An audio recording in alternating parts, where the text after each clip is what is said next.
Hello human beings, PowerGamer here, and brace yourselves because this is it. The big one. The game that changed the course of history forever, blew people's minds so hard that they orbited Saturn, and proved that there is justice in this universe because it made a game so unbelievably awesome people will be willing to sacrifice their beloved goats in order to get their hands on this bad boy. It's Ocarina of Time, baby! The Legend of Zelda, Ocarina of Time. Well, what are you waiting for, an introduction? This is quite possibly the most beloved game ever made. Or at least it was at the time of its release. Saying Ocarina of Time is your favorite game is like saying The Godfather is your favorite movie, and that people will give you a bigger stink eye than if you said you hate them. This game had a lot to live up to. Both the original Zelda game and A Link to the Past were pioneers in gaming, so how could you follow that up? Well, with the Nintendo 64's release, most gaming franchises were making the jump to 3D. And this was one of the first games Nintendo starting to work on, alongside Super Mario 64. They originally planned to release it for the Nintendo 64 disk drive, but they changed it due to how much data it would take to run. Because this was the biggest game Nintendo had ever released in terms of both gameplay and file size. The game had 5 different directors working on it, with each one taking on a different aspect, like controls, items, level designs, etc. Due to time constraints, some of the ideas were either completely scrapped or made their way into other games like the previously mentioned Mario 64. Shigeru Miyamoto wanted the game to be cinematic, yet still feel different from movies. And the cutscene designer, Takumi Kawaga, wanted the player to feel in control of the action, so the cutscenes were created in-game as opposed to the more common practice of pre-rendering them. Ocarina of Time was fully released on November 21st, 1998 in Japan, with other countries getting it in the following weeks. They knew this game would be a hit, so it got a huge marketing campaign, with some advertisements working much better than others.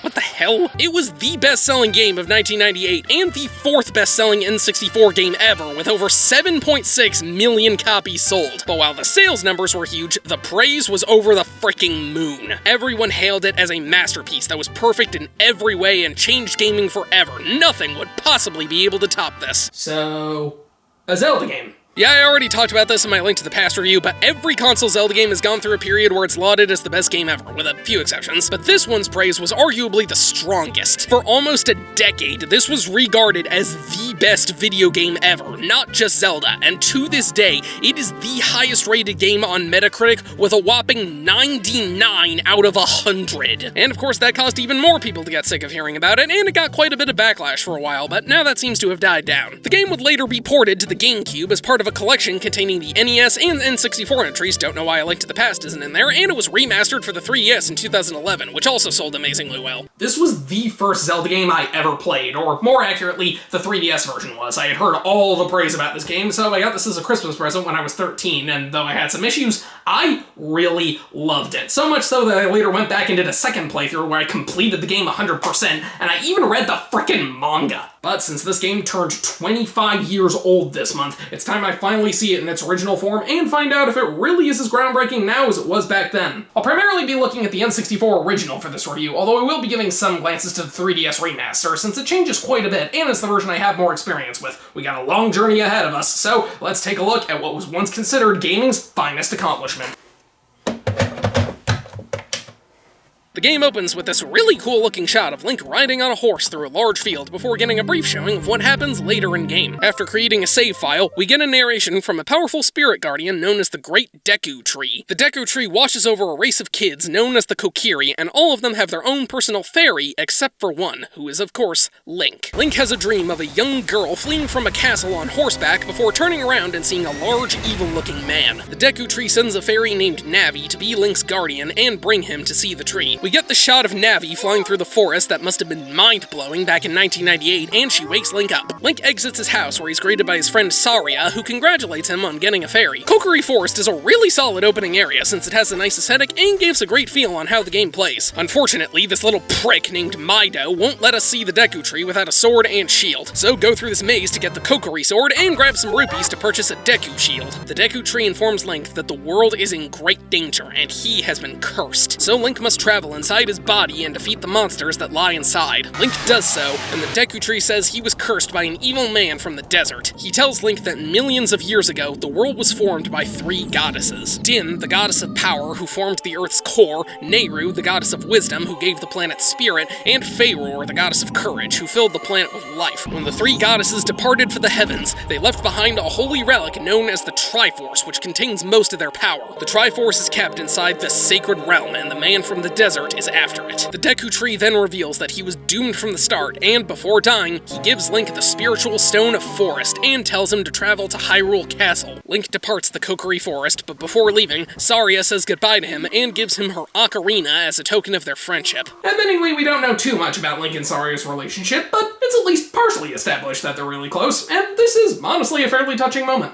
Link ventures out into Hyrule Field, and after an exchange with a giant owl named Kaepora Gapora, he arrives in Hyrule Castle town. He manages to infiltrate the castle, where he meets the girl from his dream, the one and only Princess Zelda. Zelda tells Link that she was having similar dreams and believes they're being caused by the man from the desert, Ganondorf, the ruler of the Gerudo. Zelda tells Link that in order to access the Sacred Realm, one must acquire 3 spiritual stones, the Kokiri Emerald, the Goron Ruby, and the Zora Sapphire. Entrance also requires the Hylian royal family's greatest treasure, the Ocarina of Time. Zelda fears Ganondorf is after the Triforce, so she promises to hold on to the Ocarina and asks Link to venture out and collect the 2 remaining stones to prevent them from falling into Ganondorf's hands. With the entire world hanging in balance, Link and Navi do just that. The most common criticism I see directed towards Ocarina of Time's story is that it's essentially just a rehash of A Link to the Past. And yeah, there are plenty of similarities, but I think Ocarina of Time does enough to stand on its own while also greatly improving on what came before it. For starters, we get a lot more backstory in this game. We actually go in depth about how the Triforce was created and how it works. Not to mention, this actually happens in-game as opposed to needing the manual. Yeah, the spiritual 6 stones are pretty much the same thing as the pendants, and we're getting them for basically the same purpose, but Ganondorf stands out a lot more than Aghanim since he's the real villain of the game. His goal isn't to release a more powerful monster, he wants all that power for himself, which makes him far more threatening. On top of that, we get much more interesting characters than before. Okay, they aren't hugely complex, but most of them are very likable and interesting. Because of this, you want to be able to help out more, and they make the world feel a lot more fleshed out. Hell, Zelda actually does stuff in this game as opposed to just being kidnapped most of the time. The only issue I have is Link doesn't really have much of a character. Like before, he never fully speaks, he just grunts and groans whenever he's doing something.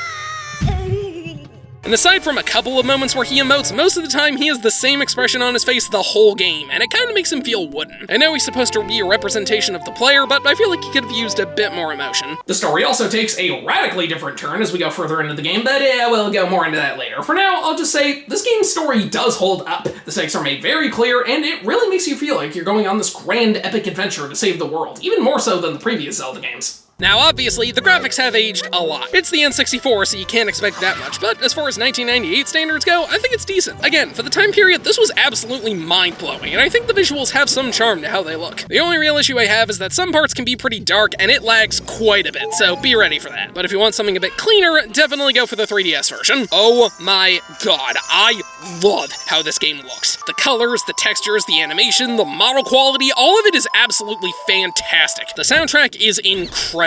It's a lot more atmospheric than previously, but they use it in really smart ways. Some parts are bouncy and cheery, some are more quiet and whimsical, and some still have that triumphant, adventurous theme we all know and love. Not too much is different between versions. They both sound great. Since we're on the N64, Zelda has officially made its leap into the 3rd dimension. This sentiment not only applies to the graphics, it really applies to the gameplay. Instead of a bird's eye view and being locked into 4 to 8 directions, we now have full control over Link's movement. The controls are a little clunky since this isn't exactly a spectacular controller, but as far as N64 games go, the controls hold up a lot better than many other games of the time. There might be a couple of moments where you fall off by accident, but for the most part, Link controls really well. He can even swim now, you don't need the flippers in this game, and you can even dive underwater for a whopping 3 seconds. And the N64 controller didn't just upgrade Link's moveset, it greatly expanded his versatility. We already had a big jump going from NES to SNES, but that is nothing compared to this. Much like A Link to the Past, the B button is only used for your sword, and the A button is used for context-sensitive actions like talking to people, grabbing things, and now you can roll on the ground for a second, which serves as a quick dash. I don't know why it's labeled as attack though, but unlike Link to the Past, the shoulder buttons actually have a purpose. The R button is your dedicated shield, so you can block without needing to swap it in like Link's Awakening, and the Z button is used to reset the camera and lock onto enemies. While locked on, you can get a better aim with your items and perform special abilities like side jumping, backflips, and a jump slash, which does extra damage. You still have the spin attack, but it's not as useful as before since you can hit a wider range of enemies already. The only strange thing about the controls is there's no dedicated jump button. Link jumps automatically when he walks off a ledge, much. It works, but it's still pretty weird. But I'm sure you're wondering about the extra items. Well, that's where the C buttons come into play. The up C button switches you into a first-person perspective, letting you look around, and occasionally speaking with Navi, who either gives you hints on what to do, or just spouts some pointless banter. The other 3 C buttons, however, are used for your special items. In Zelda 1 and A Link to the Past, you could only use 1 special item at a time in addition to your sword. But here, you can have up to 3 equipped at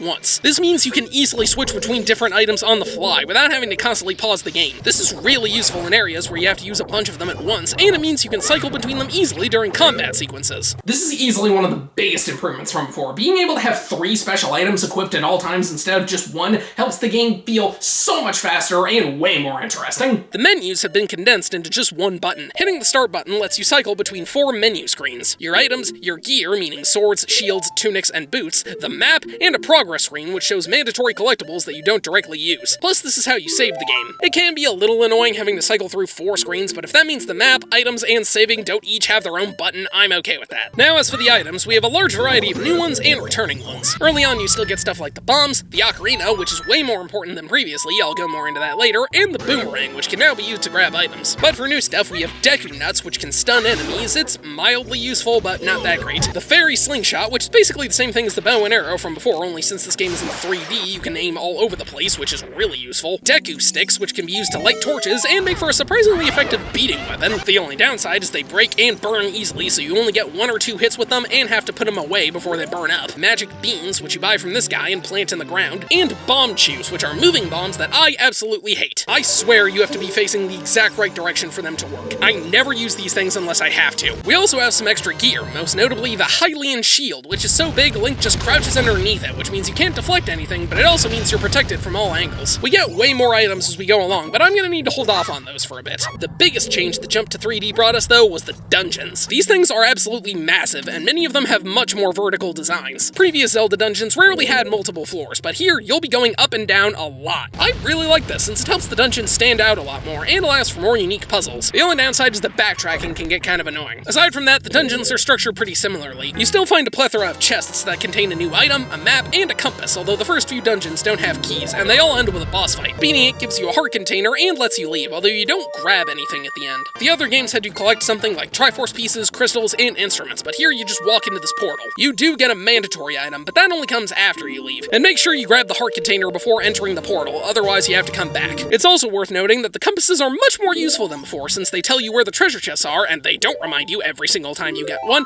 and give you your exact location on the map, which can help you not get lost. This game goes bigger with just about everything. The story, the characters, the amount of items, the dungeons, and of course, the world of Hyrule itself. Upon exiting the Kokiri Forest, Link steps foot into Hyrule Field, which serves as the main overworld area for this game. This place is enormous. It's about half as big as the entire maps from the previous entries. And it's just the central area. This isn't even including all the other places you visit. Ocarina of Time is without a doubt the biggest Zelda game ever made at the time of its release, possibly the biggest game in general. And while that is really ambitious for the time, and I do give it a lot of respect for that, this leads to the game's biggest issue. Hyrule Field is dull. There is almost nothing to do here. Aside from the occasional enemy or secret, you are just walking from place to place, and there's no way to increase your movement speed. The Pegasus boots are not in this game, so walking around takes a while. The most efficient method of travel is to just spam the side jump, which is useful, but it can also get pretty annoying. Hyrule Field also has a day and night system implemented. The original plan was to have it match whatever time it was in real life, but they ended up cutting that. Instead, time continuously passes, but only in Hyrule Field and a couple other areas. When you're in towns or dungeons, it stands totally still. A full cycle takes about 5 to 10 minutes, and the only thing it affects is certain places being open, and at night these skeletons will emerge and try to kill you, but they go down in 2 hits. The game as a whole is way bigger and way longer than the earlier games in the series. Zelda games have a reputation for taking a really long time to beat, and that all originated from this game. Between the vast amount of areas, Hyrule Field being enormous, a large amount of text boxes, and the dungeons being way longer and more complex than previously, Ocarina of Time can easily take double, possibly triple the amount of time it took to beat earlier Zelda titles. Now personally, I don't mind this that much. The game presents a large adventure with a lot of content, and I can respect it for that, but I can easily see that being a little intimidating for some since it is a pretty massive time sink. Granted, it's not as long as some of the later games in the series, but it can still take a while to beat. If you're worried about that though, you're better off with the 3DS version, since the portability means you can play it almost anywhere, and now I think it's time I go a bit more in detail with this. Well, for the most part, everything's the same, but the biggest difference is the controls. The 3DS Circle Pad is way smoother than the N64 joystick, so we have much more precise movement. The A, B, and R buttons do the same thing, L serves the same purpose as Z, and instead of the C buttons, you use X and Y for items. That sounds like a downgrade, but this is where the magic of the touchscreen saves everything. We have a total of 3 item slots thanks to the touchscreen. 2 are interchangeable, and the other is reserved for the ocarina. This means you can carry even more items than in the original, which is awesome. The touchscreen also simplified the menu, since each of the 4 areas now has its own dedicated buttons, making item management much easier. Plus, Navi has her own section, as well as the first-person view. You can even use the system's gyroscope to aim certain weapons, which helps you be more precise. And best of all, the entire map is now featured on the bottom screen, which helps tremendously, especially inside dungeons. Because of these enhancements, I think it's fair to say the 3DS version is the best way to play this game, though the N64 version still holds up. I'd say the only downgrade from the previous Zelda games is your wallet. At the start, you can only hold 99 rupees, as opposed to other entries where you could hold 999. If you're wondering why they decided to shrink it, well, that's where these things come into play. Throughout the game are these spider things called golden skulltulas. Killing them causes a token to appear, and if you grab it, it serves as proof that you killed them. At first, they may seem unimportant, but then you enter this house in Kakariko Village, and oh my god, that is freaky. Turns out this family was cursed, and to set them all free, you have to kill every single gold skulltula in the game. As you do, more of them return to normal, and they give you rewards like an upgraded wallet, letting you hold more rupees, and the Stone of Agony, which lets you find secrets if you have the N64 Rumble Pack. I do not. But you have to collect the token in order for it to count. If you can't grab it, even though it is literally 2 inches above your head, it'll respawn and you have to come back later. You know you've collected all of the tokens in a dungeon or area when this emblem appears next to the name on the map. There are 100 gold skulltulas total, and they are everywhere. Needless to say, I did not feel the need to collect them all. I've already done it once, I'm not doing it again. Your other main collectibles are the returning heart pieces. Much like before, you find them either out in the open or by talking to certain people. But there's also a lot more mini-games. There are tons of these, and almost all of them give you a heart piece, sometimes 2. You've got to play the ocarina for these frogs and imps, bomb chew bowling, picking the right treasure chest, and of course, fishing. Yeah, I'm not getting all the heart pieces either, since once again, I've done that before. I've been holding off on a decent amount of stuff, but I do have a good reason for doing that. This game shifts pretty radically later on, so in order to explain that, I'm gonna have to explain the plot points and dungeons a bit earlier than usual, or at least the area ones. Our first dungeon is inside the Great Deku Tree, clearly showing off that fancy new verticality, as the primary form of progression is by breaking these webs to go deeper and deeper. This dungeon is where you get the slingshot and Deku nuts and sticks from defeated enemies. They're not in chests, they're just kinda lying around. The boss is this giant spider known as Goma. It crawls around and drops tiny babies. You have to shoot it in the eye with a slingshot and then hit it with a sword. Honestly, that's how almost every boss in this game works. Use the item you got in that dungeon and then slash it. As I said earlier, you get the stone, the tree dies, leave the forest, and get interrupted by the owl.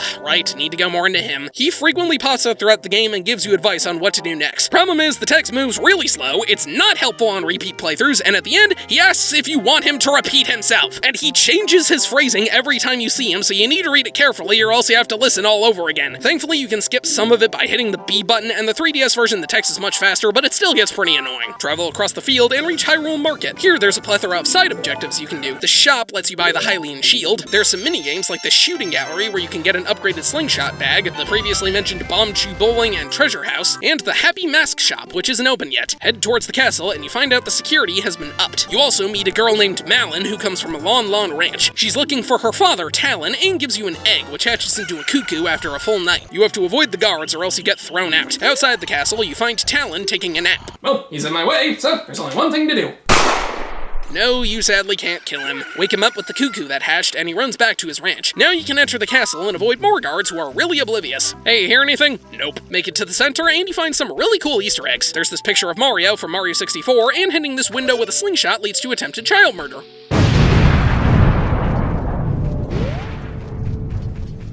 Here you meet Zelda, and she tells you about the stones, Ganondorf, and the Ocarina of Time. Zelda gives you her signature as proof that you're working with the royal family, and you meet her personal bodyguard, Impa, who's a descendant of a royal clan known as the Sheikahs. Impa teaches you how to play Zelda's Lullaby on your ocarina and warps you out of the castle. Now you head to Kakariko Village. On top of the previously mentioned Skull House, we have a windmill with this dude playing a music box and the Cuckoo Lady. She's lost 7 cuckoos and wants us to find them. Oh, I'll get your cuckoos back for you, lady. Most of them are really easy, but there are a couple hidden in pretty weird places. And that's the last one. As thanks, she gives you a bottle. That's nice. Well, now that we have that settled, take that, you feathered freaks. I'm gonna turn you into some fresh, huh? Oh no, no, no, please! Chicken swarm! Ah!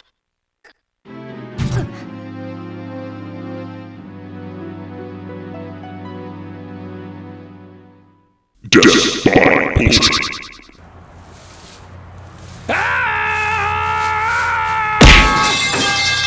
In the back of the village, you find a graveyard. During the day, you'll find this kid stomping around, and at night you'll find Dampy the Gravekeeper, or Dompe, however you say that. If you want, Dampy will give you a tour, which just means he'll dig a hole if you pay him some rupees. Okay, let's do it.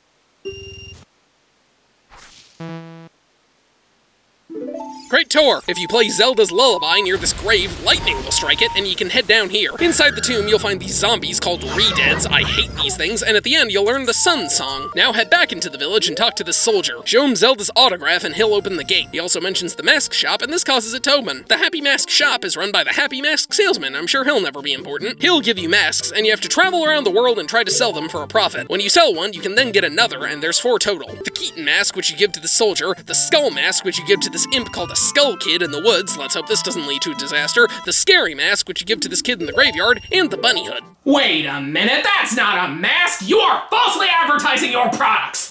You give the Bunny hood to this dude running around Hyrule Field. Once you sell all 4, the salesman gives you the Mask of Truth, which lets you talk to these gossip stones. Normally, they only give you the time of day when you hit them with your sword, but if you're wearing the mask, they'll give you very uninteresting hints. Sorry, got sidetracked there. Passing through the gate lets you travel up Death Mountain, home to these rolling rock monsters called Gorons. The Gorons are in trouble because they've been cut off from their food supply by Ganondorf, who not only summoned a bunch of Dodongos, but he blocked off the entrance to the cave with a giant boulder. I thought they ate those things. Either way, we need to head up to Goron City. This place has a really fun design to it, but there's not much of note, aside from this large Goron who's working on something. If you go in here, you'll find Darunia, the leader of the Gorons, but he's not willing to talk. By blowing up this wall, you find a portal to the Lost Woods back in Kokiri Forest. Follow the sound of the music through these logs, and eventually you'll find this maze. Go through and you wind up in the Sacred Forest Meadow, where you reunite with Saria. Kinda makes the goodbye less important, but whatever. You talk with her for a bit, and she teaches you a song she wrote. Go back to Goron City and play the song for Darunia. This leads to one of the best moments in the whole game.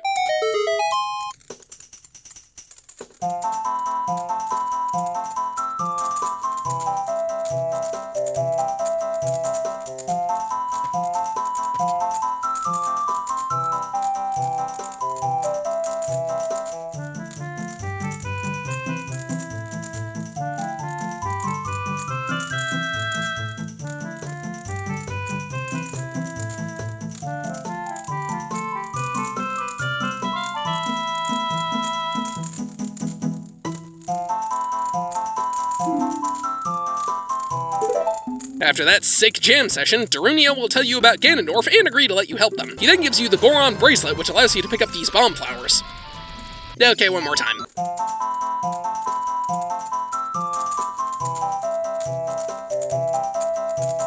You then head outside and blow up the rock. This gives you access to Dodongo Cavern. This place is a lot bigger than the Great Deku Tree. It has a bunch of Dodongos as its tradition and some lava, but other than that, it's pretty boring. The only cool thing is going in this creature's mouth. Oh great, it brings back these laser statues from A Link to the Past. Oh my god, you can actually kill them! That alone makes this game better. You get the bomb bag, and by extension bombs, and by going down into this pit, the boss is King Dodongo. This is possibly the easiest boss in Zelda history. He rolls in circles, which you can easily move past, and tries to shoot fire at you. If you throw a bomb in his mouth though, he'll just fall and be ready to slash. There's a lava pit in the middle, but that's really easy to avoid. No joke, the first time I got to this boss, I beat him without even taking a single hit. Once he goes boom, Darunia thanks Link, gives him the Spiritual Stone of Fire, and asks to become sworn brothers. The Gorons then tell you there's a great fairy fountain at the top of the mountain. Hey, that rhymes. Climb up while shielding from these rocks, and you can go inside, play Zelda's Lullaby, and... God, these things are freakier than they should be. There's a decent amount of these hidden in the game, and they each give you some sort of upgrade. This one upgrades your spin attack, so you have not 1, but 2 more powerful versions of it. And hey, this gives you the magic meter. I was wondering where that went. Outside, Kaepora Gapora offers you a ride to the bottom of the mountain. Well, at least he's somewhat useful, and I'm gonna make a detour to Lon Lon Ranch. We find Talon actually doing something, don't get used to this, and Malon out singing to the horses. If you whip out the ocarina, she'll teach you Epona's song, which will cause this horse named Epona to become friendly towards you. You can also get milk. This justifies coming here more than the horse. Now we head to Zora's River. Meet this guy who will sell you beans, and the price goes up by 10 with each one. At the end, you find this waterfall. If you play Zelda's Lullaby, it opens up. Entering brings you to Zora's Domain, and wow, these things look a lot better than in Link to the Past. Except for the king, what the hell is going on with him? You learn that Rudo, the princess of the Zoras, has gone missing, and the Zoras worship a deity known as Jabu Jabu. If you talk to this Zora, you can play a pathetically easy diving minigame, and your reward is the Zora's Scale. This lets you dive underwater for 6 seconds. Now you can enter this hole, which transports you to Lake Hylia. Find this bottle, and there's a note from Rudo that says she's inside Jabu Jabu. Give the note to her father, and he'll let you pass him.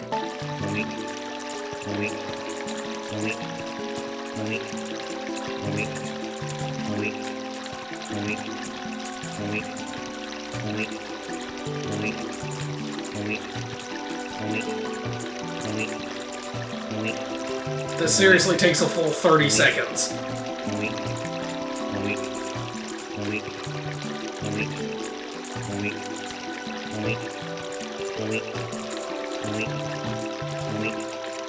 In the back, you find Zora's Fountain, where Jabu Jabu just kinda sits there. Scoop up a fish in a bottle, plop it in front of him, and you become dinner. Yes, the next dungeon is inside Jabu Jabu's belly, and I don't think this is a popular opinion, but this is my least favorite dungeon in the game. Not only does it look gross, but it can be really annoying to navigate. Plus, all the enemies in here electrocute you. They are infuriating. You find Rudo very quickly, and she tells you she can't leave just yet, but she still wants you to help her. So this whole dungeon is a giant escort mission, but she doesn't just follow behind you, no. This spoiled brat decides to let you carry her around instead. Yes, you have to physically carry her across the entire dungeon. And if she falls or you leave her behind for too long, she goes back to her spawn point and has the nerve to get mad at you. Screw you, you snobby seafood! Oops, she died. Oh well. You get the boomerang in here, which is essential to take out these tentacle things, and at the bottom you find the spiritual stone of water. Rudo grabs it, but then you get separated and you have to fight this giant Octorok. This sucks. You can only hit it from behind, it takes eons to catch up with it, it can turn around instantly, and it takes so many hits to kill. I hate this stupid thing. I absolutely hate it. And the main boss isn't much better. It's this electrical abomination called Baronade. You have to chop off these things, pop the jellyfish it spins around itself, and strike its body with the boomerang. Only then can you hit it with your sword. And while doing this, it constantly flies around the room shooting lightning at you. You have to be really precise with when you hit it, and it does a stupidly large amount of damage. I really hate this boss. This whole dungeon just sucks. When it dies, Rudo still gets mad at you, but she actually apologizes when you leave. She gives you the stone, but it turns out it serves as some sort of engagement ring, so the two are now set to be married. Yeah, spoiler alert, that doesn't actually go anywhere. With all 3 spiritual stones, we head back to the castle, and Link's dream comes true. Dark clouds surround the castle, and Zelda and Impa flee on horseback. Zelda throws something behind her, and Link comes face to face with Ganondorf. Ganondorf tells Link he likes his attitude, but also tells him to stay out of his way before blasting him and pursuing Zelda. We dive into the moat and discover what Zelda threw was the Ocarina of Time. Link has a vision where Zelda tells him to open the door to the Temple of Time using the 3 stones and the ocarina. She then teaches him the Song of Time. Link heads through the market and arrives at the temple. He places the 3 stones, and you then play the song.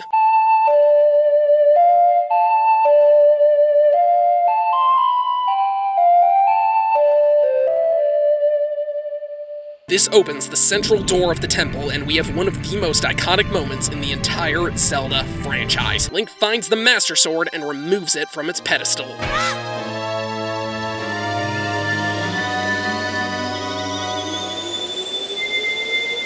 Unfortunately, Ganondorf reveals he was planning for this all along. Link then awakens in the sacred realm where he meets Rauru, the Sage of Light, and discovers he's grown into an adult. Rauru tells Link that when he lifted the Master Sword, he opened the gate to the sacred realm, but Ganondorf quickly followed and stole the Triforce. Since Link was too young to wield the Master Sword, he was placed in a slumber until he was finally old enough. Because of that, 7 years have passed, and Ganondorf has laid waste to Hyrule. But there is a way to save it. There are apparently 7 sages who possess the power to stop Ganondorf. 6 of them serve as the guardians of the elements, and the final one controls the seal to the sacred realm. Rauru is already good to go, but Link must awaken the other 5. Rauru gives Link a light medallion and returns him to the Temple of Time. There he meets a mysterious ninja named Sheik, who claims to be a member of the Sheikah clan. Sheik tells Link that in order to awaken the 5 remaining sages, he must travel to the 5 temples scattered across Hyrule. The temples lie in a forest, a mountain, a lake, a graveyard, and a desert. Sheik leaves, and Link and Navi now have to save Hyrule after they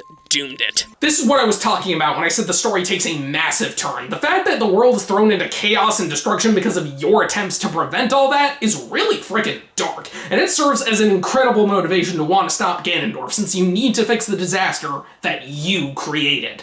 and it hits you almost immediately. As soon as you exit the Temple of Time, you find that the market has been reduced to a desolate wasteland filled with redeads. Granted, not everywhere has been affected. Hyrule Field and Kakariko Village seem fine, but Kokiri Forest is filled with monsters, Goron City is completely empty, and Zora's Domain is frozen over. All those people you were interacting with are now subject to the iron grip of an evil man with the powers of a god, and the only way to stop him is to find those temples. The game takes a pretty radical shift when you enter the future. Okay, it still plays the same, but there are many areas that are only accessible in certain time points, and when you become an adult, some items aren't usable anymore. Not only can you not use your original sword and shield, the Hyrule Shield works properly and you have the Master Sword, but you can't use the Deku Sticks, Slingshot, or Boomerang at all. This probably sounds lame, but I like it, since it shows you don't really need those things anymore. Growing up means Link has grown stronger, and he now has access to better items that essentially serve the same purpose, but they're much more powerful. The items I haven't talked about yet don't become available until you enter the future. We have the returning hookshot, which is even more awesome than before, since you can aim all over the place instead of just to the side, and it can be used to grab items, so it's just a better version of the boomerang. The bow is just a better slingshot since it's stronger, and we have some new arrows. The fire arrows set things ablaze, and the ice arrows freeze enemies. There's also the Megaton Hammer, which works the same as the Magic Hammer from Link to the Past. Another major returning item is the bottles, and there are a lot of them in this game. Not to mention, there's a lot more things you can put in them. We've got potions and milk that restore your health, fairies that revive you upon death, and they fully restore your health this time, which is awesome,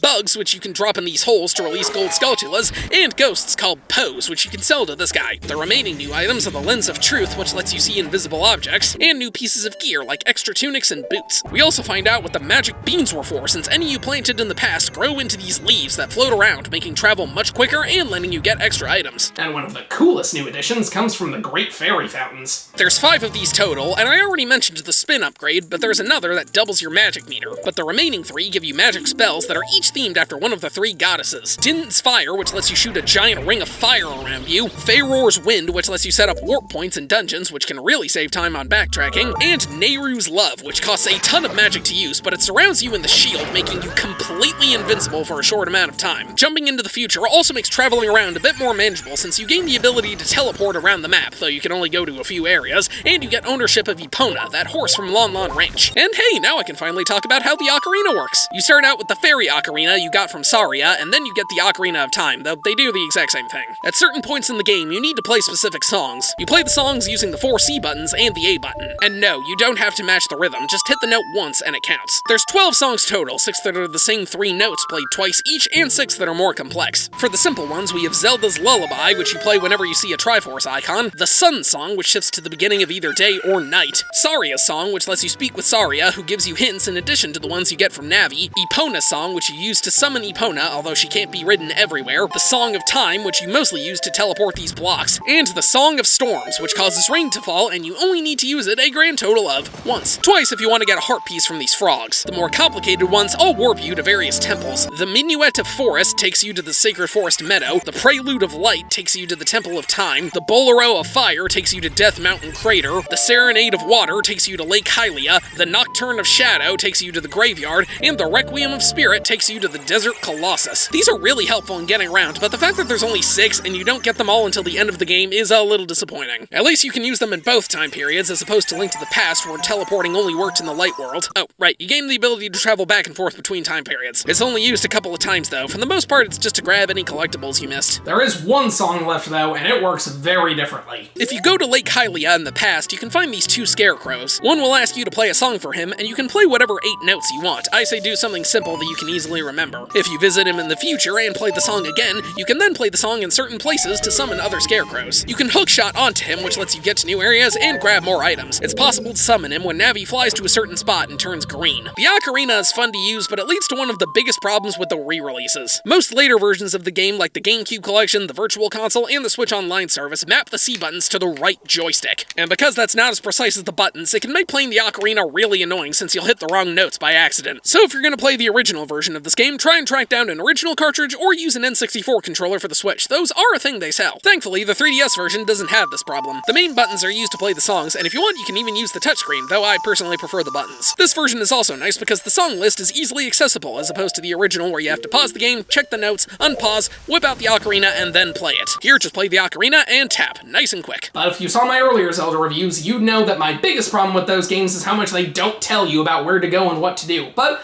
This one seems to have some hints. So, does this mean, after all this time, we finally have a Zelda game where you don't need a guide in order to properly beat? If you ask me, the answer to that question is a resounding yes! We've gone far beyond the crypticity of Zelda 1 and 2, and thankfully when this game tells you where you need to go, that's it. You can just go right there. You don't have to go to a completely different spot to find a key like in Link's Awakening, and it doesn't hide mandatory items in random locations in the overworld like in A Link to the Past. Every mandatory item either has a clear hint of its location, or it's just given to you in the dungeons, the way it should be. And while the dungeons themselves are much more complex, you should be able to figure them out. My first time playing this game, I can count the number of times I got lost and needed a guide with one hand. Hell, the 3DS version even has this large gossip stone in the Temple of Time that gives you major hints on what to do. There might be a couple of moments where you're confused on where to go or what to do, but for the most part, your next location is made very clear, either from NPCs telling you or the hints you get from Saria and Navi. Also, am I the only one who thinks Navi is overhated? It was a meme for many years about how annoying she was because of the constant, "Hey, listen!"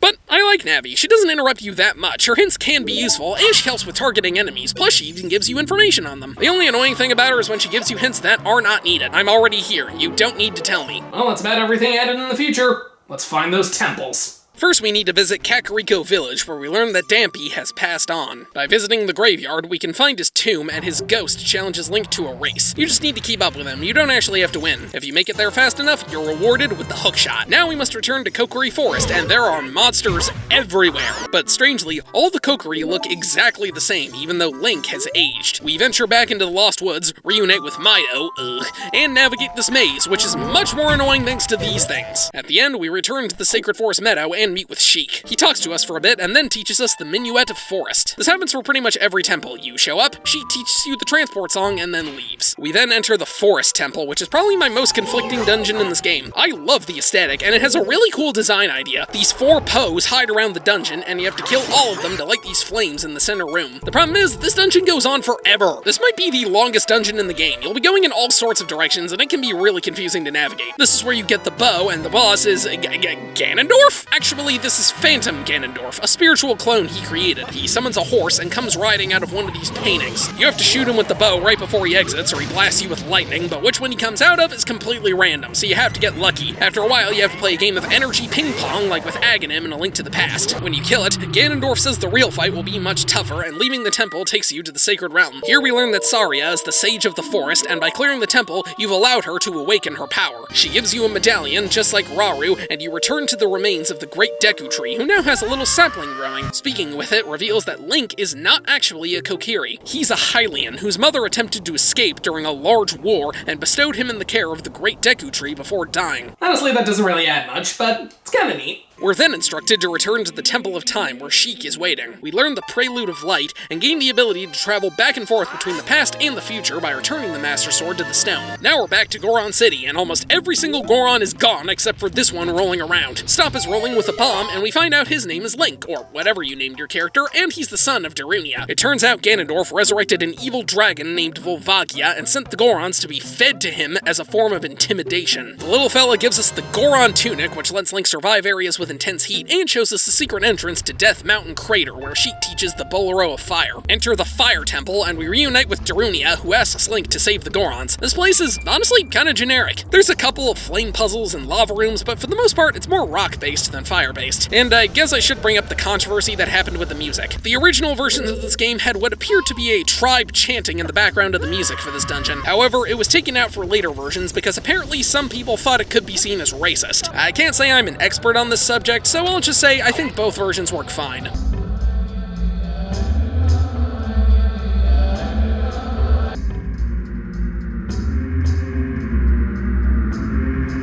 The main goal of this dungeon is to rescue all the Gorons who are imprisoned in cells. You get the Megaton Hammer, and we have a couple of fights against this little dude. It says you should use bombs, but the hookshot is way more effective. As you'd assume, the boss is Volvagia. He pops out of these holes, and you have to hit him with the hammer, then the sword. He'll then fly around in circles and either breathe fire on you or cause rocks to fall from above. This is one of the harder fights in the game because of how much damage the rocks do. Killing him causes the volcano to erupt and allows Darunia to awaken as the Sage of Fire. He gives us another medallion. Now Goron City is back to normal, and hey, that giant night, Goron finally finished his project. It's a new sword called the Giant's Knife. It requires 2 hands to hold, so you can't use your shield, but it does even more damage than the Master Sword, which is awesome, and it broke. Yep, it breaks, and there's no refund. 6 years well spent. Now I think it's time to pay a visit to Lon Lon Ranch. It turns out Ingo, the grouchy farmhand, runs the place now, and he's trying to impress Ganondorf, much to an older Malin's dismay. And what's Talon been up to with his ranch in the hands of a nutcase and his daughter being forced to serve him?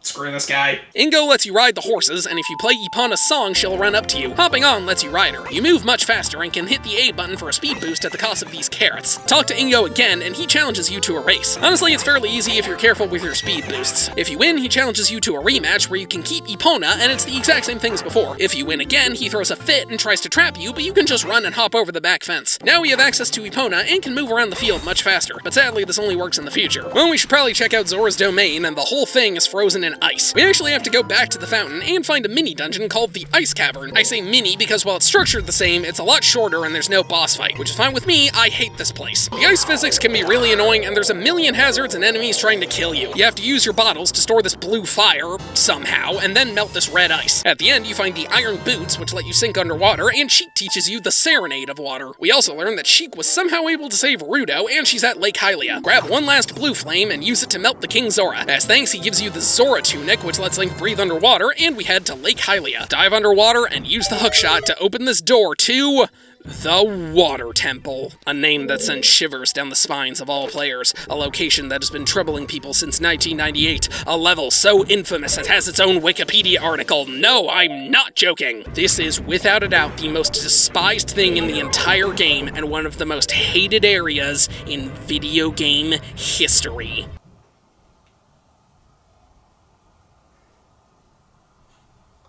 Is it bad that I actually like it? Okay, I get why people don't like this place. The main gimmick is that there are 3 places in the temple where you can play Zelda's Lullaby to raise and lower the levels of water. Doing this allows you to access different parts of the temple. There are a bunch of keys you need to find. Swimming is really slow, you can only attack with the hookshot while underwater, and the backtracking can get pretty ridiculous. But I think this is a really cool design. The puzzles are very creative, and while it is easy to get stuck, if you pay attention to the map, you should eventually figure out what you need to do. I think it's really satisfying to figure all this out. Hell, the very first time I got here on my 3DS, I beat this level on a plane ride without internet access, and I was able to finish it just fine, even without a guide. It's hard, but it's also pretty fun. The one thing I do really hate about this dungeon is that because boots are considered gear, you have to constantly pause and unpause the game to put the iron boots on to sink, and then switch back to your normal ones to float. It's a constant pace breaker, and it gets really annoying. Plus, it is easy to get lost in this place, since a lot of the rooms look similar. Thankfully, the 3DS version makes things look a bit more distinct, and even adds headers to the rooms where you can change the water levels. But the best thing it does is making the iron boots an actual item instead of gear, so you can push them on and take them off with the push of a button. Hence another reason why the 3DS version is better. You quickly reunite with Rudo, who reminds Link of their pointless engagement before disappearing for the rest of the temple. After going up these things, we find a large room where we need to fight Dark Link. Yeah, just like from Zelda 2. He's been demoted from final boss to mini boss. This fight is really weird because again, he mimics your every move and takes a stupid amount of hits to kill. And for some reason, he can jump on your sword, because why not? Beating him gives you the long shot, which doubles the length of the hook shot, and after going through these rivers to find the boss key, there's a fight against Morpha. What could be a better boss for the Water Temple than sentient water? It reaches these tentacles out, and you have to yank out the core and slash it. And either the thing gets stuck, or it's nearly impossible to shoot. This fight lasts either 8 minutes or 30 seconds. It's ridiculous. Also, there's spikes all around the room. Kill it, and Rudo awakens as the Sage of Water. She gives you a medallion and says their marriage is off. I'm not even gonna pretend to be disappointed. The lake refills, but Zora's domain is still frozen. Oh well. If you shoot an arrow into the rising sun, you get the fire arrows. We once again return to Kakariko Village, where, once again, Sheik is waiting for us. It looks like Ganondorf finally caught up to this place because an invisible monster emerges from the well and throws Sheik around like a rag doll. We can't fight the thing yet, but Sheik tells Link Impa has gone to the Shadow Temple and teaches us the Nocturne of Shadow. Navi suggests we check out the well, but we can't get in. At least, not now. This is probably the most complicated part of the game. You have to talk to the windmill guy who goes on about some ocarina kid, whip out the ocarina, and he unintentionally teaches you the Song of Storms, which causes the windmill to go haywire. We then have to go back in time and play the Song of Storms for him in the past, which speeds up the windmill and causes the well to dry up. So it's all a big time loop, and I'll admit, that's kinda ridiculous. The bottom of the well Well is another mini-dungeon full of invisible holes and fake walls. It also has this monster. This is the Dead Hand. It has given many 90s children nightmares, and it has given me a new profile picture for my Ashley Madison account. Killing it gives you the lens of truth. Now we head back into the future, and I could go to the Shadow Temple, but I think it's time I begin the trading quest. Yep, much like Link's Awakening, we have a large trading quest to do, only it doesn't take the whole game, it's just one big race. You start by talking to the cuckoo lady who thinks you might be good with cuckoos. And she gives you an egg, which hatches overnight, just like the one Malin gave you earlier. And just like then, you use it to wake up Talon, and he finally gets his life together. Give the cuckoo back to the lady, and she gives you a blue one named Kojiro. You then have to take Kojiro to this guy in the Lost Woods, and he'll give you an odd mushroom. You then have 3 minutes to take it to the potion shop in Kakariko Village, and no, you can't warp. Give it to the old lady, and she'll make it into an odd potion. Try to bring it back to the guy, and find out he's gone. Instead, give the potion to this girl for a poacher's saw. Bring the saw to this guy in Gerudo Desert, and he'll give you a broken sword. Take the sword to this giant Goron on top of Death Mountain named Bigoron. He offers to fix it, but his eyes are filled with ash. He gives you a prescription which you take to King Zora, who gives you an eyeball frog. You have 3 minutes to take it to the scientist in Lake Hylia, who makes it into eye drops, and then you have 4 minutes to take it back to Bigoron. As thanks, he gives you a claim check. Then 3 days later, he gives you the Bigoron sword, which is the same as the giant's knife, only it doesn't break. Well, it's good to know some Gorons are actually competent. Now play the Nocturne of Shadow, which takes you to this upper area of the graveyard, and use Din's Fire to light these torches, giving you access to the Shadow Temple. Okay, technically Din's Fire is hidden in the overworld, but they give you a very clear hint about it, so I'm okay with it. The Shadow Temple is honestly pretty creepy. Like the well, you need the Lens of Truth, and there's tons of traps. Here you get the hover boots, which let you walk across gaps for a few seconds. The downside is wearing them makes you really slippery. And again, the 3DS version makes them an equipable item. This dungeon is huge, and if you die, it's a pain to go through again. You have to ride this boat and fight 2 skeletons, which is kinda cool, and the boss is Bongo Bongo, a weird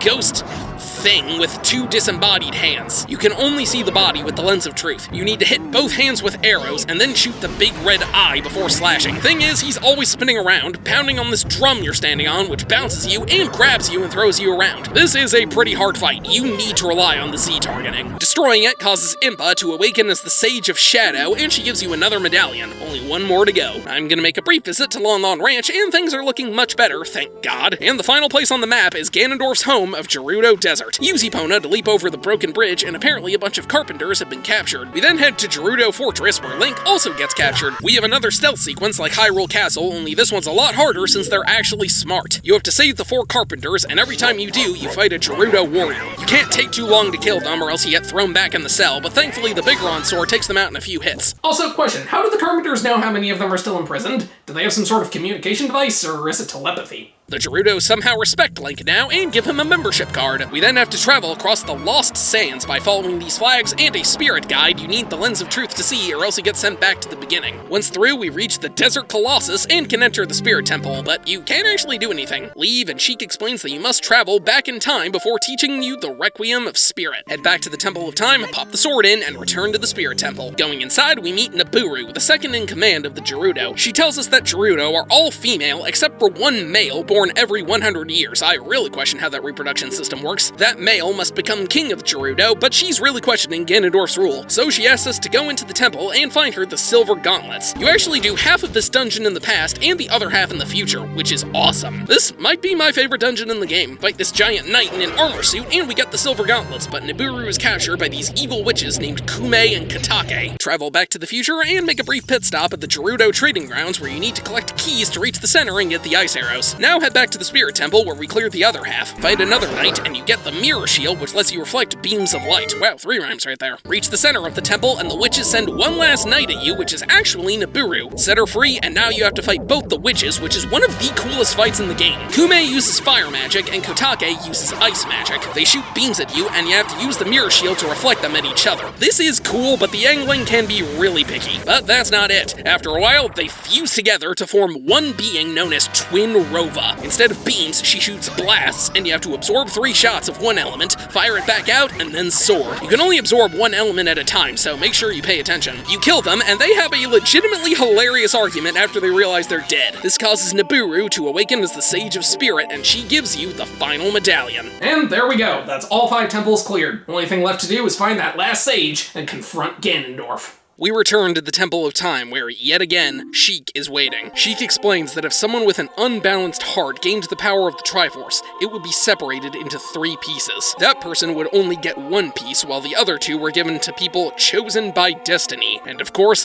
Ganondorf only acquired the Triforce of Power. Link was given the Triforce of Courage, and the Triforce of Wisdom was given to Sheik, who is revealed to be none other than Princess Zelda. Zelda explains that she had to go into hiding to protect herself. She feels horrible about unintentionally causing this mess, but now she wants to make things right. It turns out she's the last of the 7 sages, so when Link confronts Ganondorf, the other 6 will open the portal to the Sacred Realm to capture him, and Zelda will then close it, sealing him away forever. She then bestows upon Link the power of the light arrows, since he'll need them in order to win. Wait a minute.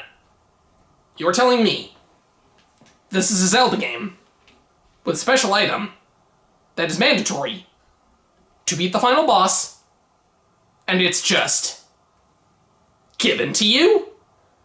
It's not hidden away in a secret room that's very easy to miss, and as a result, there's no possible way you'll reach this boss and have no way of killing it?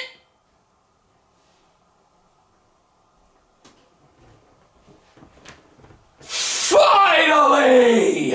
Sadly, this wasn't the best decision, since Ganondorf immediately uses his powers to capture Zelda and demands Link come save her. We arrive at Hyrule Castle, which has now become Ganon's castle, and the sages form a bridge for us. Entering the castle, there's a large pillar in the center, and you have to go through 6 rooms and harness the power of the sages to break the seals. You have to use every item you have, which is pretty cool, and you even get one last new one, the Golden Gauntlets, which let you pick up and throw these giant pillars. It is epic and grossly underutilized. After 3 double sword fights against lizards, skeletons, and knights, we climb this large staircase and finally face off against Ganondorf. He uses his power to surround you in this wave, preventing Navi from getting close, meaning you can't Z-target in this fight. Much like previously, you bounce energy with your sword, then you have to shoot him with a light arrow, and what else? Slash him. You need to time it just right, and the energy does a lot of damage. Plus, he can do this super attack, which takes half of your life, and the time you have to use a light arrow is really short, so you only get 1 shot. Bring as many fairies as possible to this fight. You're gonna need them. Eventually, Ganondorf goes down, and you emerge on the roof. Zelda is freed, but the castle starts to collapse. You have 3 minutes to escape, as Zelda uses her magic to open these doors, and you have to avoid a bunch of falling rocks. You also have to fight 2 skeletons that are ridiculous, since if you don't kill them both fast enough, they respawn! Thankfully, your health and magic are restored between this and the last fight, but it can still be really annoying, especially since the rocks are really hard to see. Link and Zelda escape as the castle is destroyed, but we're not done yet. Ganondorf uses the power of the Triforce to transform himself into the giant demon pig we all know,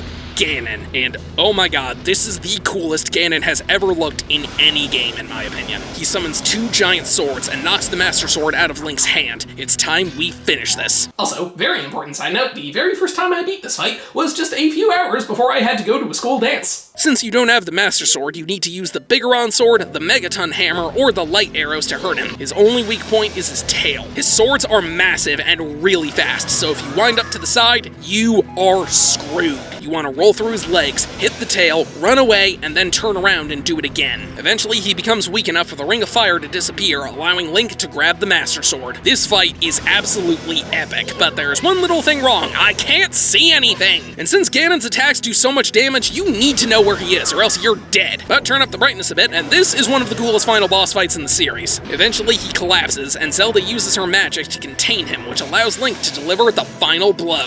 That is immensely satisfying. With Ganon defeated, the sages open up the portal to the Sacred Realm, and Ganondorf is sealed away. Zelda thanks Link for his help, and apologizes for roping him into all this. She tells him he must return to his own time and lay the Master Sword to rest, meaning they won't see each other again in this form. Zelda then uses the Ocarina of Time to send Link back so he can regain his lost childhood. Now it's worth noting that apparently from this point on, the Zelda series splits into 3 separate timelines, one based on the past, one based on the future, and one where Link dies and Ganondorf takes over. It doesn't affect this game that much, but I felt like I should mention it. Much like Link to the Past, we get a really fun credit sequence that goes through all the locations in the game. We see everyone celebrating the defeat of Ganondorf, and all of them are here. Malon, Begaron, the Cuckoo Lady, Mido, and King Zora. I love this image. Even the sages come by to celebrate. That's cool. Afterwards, we see Link in the Temple of Time, and the Master Sword is back in its pedestal where it belongs. With their journey complete, Navi bids farewell to Link and flies off. We see Link and Zelda reunite in the garden of the castle, bringing this epic and magical adventure to an end.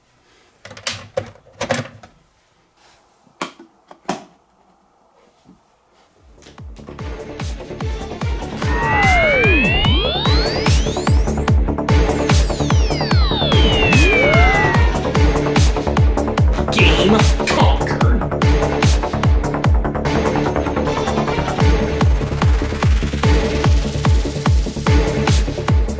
So, after all of that, is Legend of Zelda Ocarina of Time worthy of its praise, or is it highly overrated? Yes. Is this game perfect? No, absolutely not. Hyrule Field is way too big and empty, some of the bosses can be annoying, and there are multiple plot points that go nowhere. But it is still an amazing game. It converted the series into 3D really well, the combat is immensely satisfying, the puzzles are really clever and creative, and the story, though basic, is one of the most compelling things in any video game up to that point. I can see why people got sick of this game after it was put on such a high pedestal for so long, but let's face it, anything put on that high a pedestal is gonna get hate. This is still a game that I absolutely love, and it is the earliest Zelda game that I can highly recommend to anyone. It's not perfect, but it's still incredible. Whether it's the original version or the remaster, play this. Trust me. Now, the only question remaining is this my favorite Zelda game of all time? Well, sadly, that is a question that is going to have to wait until the next time we return to the Zelda series, but for now I can safely say it's at least top 2, and oh, wait a minute, I forgot about the Master Quest! Well, to put it simply, the Master Quest is this game's hard mode. It was first released as a part of this 2-pack on the GameCube as a pre-order bonus for the Wind Waker, but you also unlock it in the 3DS version after beating the game. The dungeons are redesigned to be way harder, and the 3DS version even flips the game around, which actually does make it harder to navigate. So if you thought the original game was too easy, maybe the Master Quest will be more your style. It doesn't affect the story much though, so I did not feel the need to go through the whole thing. Playing the original version of Ocarina of Time proves that, while it does have its flaws, I still absolutely love this game. It is impressive how much it holds up after 25 years, but I guess this does raise another question. Will it still hold up after another 25 years? Well, I guess there's only one way we're going to be able to find that out.